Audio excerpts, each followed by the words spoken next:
बबलू भालू और जैकी सियार के बीच दुश्मनी बढ़ती जा रही थी। इस दुश्मनी का कोई विशेष कारण भी नहीं था, बस दोनों एक दूसरे को देखना नहीं चाहते थे।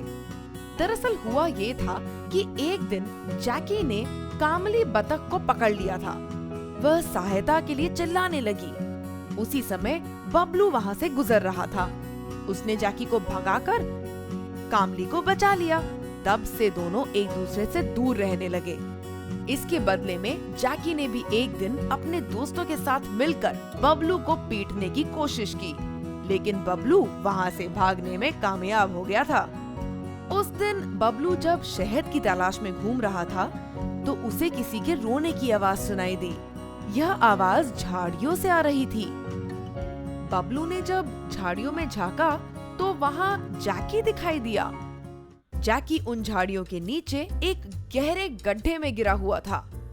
वहाँ गड्ढा इतना गहरा था कि बिना सहायता के जैकी का उससे बाहर निकलना मुश्किल था। जैकी को वहाँ फंसा देख बबलू बहुत खुश हुआ। उसने सोचा कि उसका सबसे बड़ा दुश्मन अब उसे तंग नहीं कर पाएगा।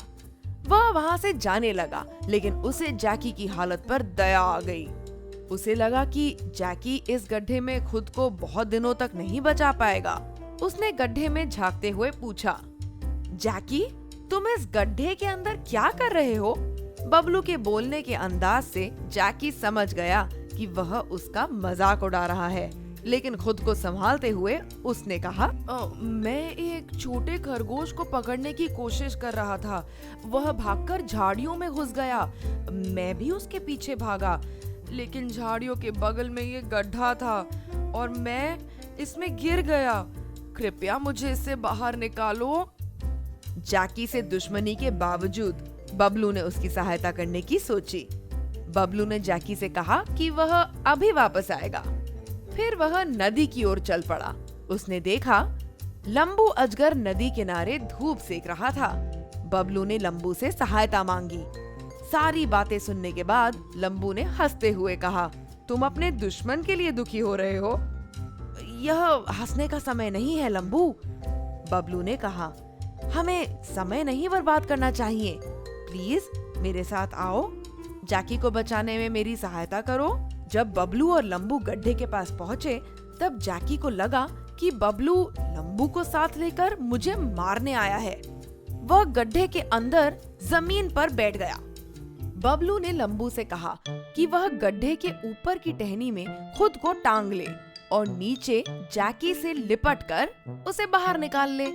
लंबू ने ऐसा ही किया, लेकिन जैसे ही वह जैकी से लिपटने गया, जैकी डर गया और वह खुद को छुड़ाने की कोशिश करने लगा। लंबू ने फिर भी उससे लिपटना जारी रखा और जैकी को भरोसा दिया कि वह उसे नुकसान नहीं पहुंचाएगा। जैसे ही लंबू ने जैकी को बाहर निकाला, वह बोला, पानी। बबलू ने उसे बाहों से उठाया और नदी की ओर चल पड़ा। मुझे छोड़ दो, मुझे लेकर कहाँ जा रहे हो? जैकी चिल्लाया। बबलू और लंबू समझ गए कि जैकी क्या सोच रहा है, पर दोनों ने एक खेल खेलने की सोची। बबलू ने जैकी को नदी किनारे छोड़ दिया और बोला, तुम्हारी आखिरी इच्छा पानी पीने की है तो जाओ, इच्छा भर पानी पी लो और आगे के अंजाम के लिए तैयार हो जाओ। जैकी बहुत प्यासा था। वह नदी के पास गया और जितना पानी पी सकता था पी लिया। उसके बाद उसने अपनी आंखें बंद कर ली और इंतजार करने लगा कि लंबू आए और उसे लिपटाकर दबाकर मार दे। वह कुछ देर तक इंतजार करता रहा, लेकिन ऐसा कुछ भी नहीं हुआ। जैकी ने जब आंखें खोली तो बबलू और लंबू को आपस में फुसफुसाते हुए देखा। जैकी को हैरान परेशान देखकर बबलू और लंबू की हंसी फूट पड़ी। क्या बात है, तुम दोनों हंस क्यों रहे हो? जैकी ने पूछा। घबराओ मत जैकी, हम लोग तुम्हें नुकसान नहीं पहुंचाएंगे, लंबू ने कहा। यदि हमारे इरादे ठीक नहीं होते तो हम तुम्हें गड्ढे से नहीं निकालते। बबलू दिल का बहुत अच्छा है, वह किसी को नुकसान नहीं पहुंचा सकता, अपने दुश्मन को भी नहीं। तुम गलत सोच रहे हो। जैकी बहुत शर्मिंदा हुआ। उसने आज तक बबलू को नीचा दिखाने का कोई मौका नहीं छोड़ा था। उसका सिर शर्म से झुक गया। उसने बबलू से माफी मांगी।